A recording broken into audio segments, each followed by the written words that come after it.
Je, unajua nini kinaifanya Samsung Galaxy S26 kuwa moja ya simu kali zaidi za mwaka 2026?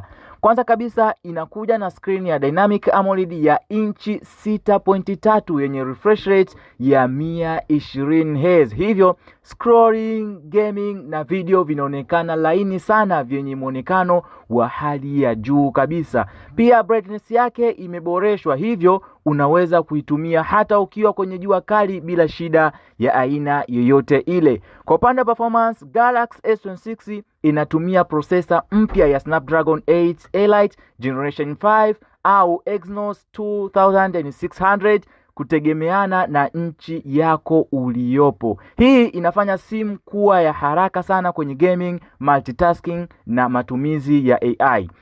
Kamera zake zinajumuisha kamera kuu ya megapixel 50, ultra wide ya megapixel 12 na telephoto ya megapixel 10 yenye zoom ya mara 3 pamoja na selfie kamera ya megapixel 12. Picha za usiku zimeboreshwa zaidi kupitia nightography na video zinakuwa stable zaidi kutokana na super stage video.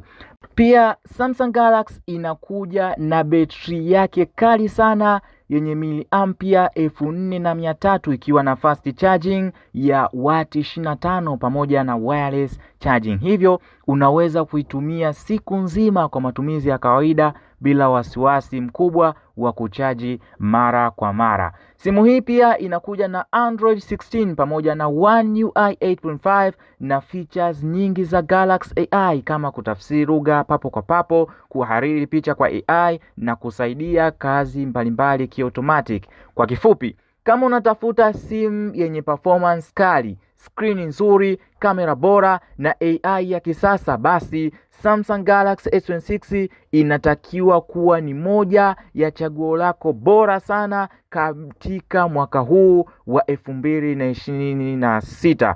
Wewe unaipa asilimia ngapi au alama ngapi kati ya 10 hii simu Samsung Galaxy S26? Tukutane kwenye comment. See you then.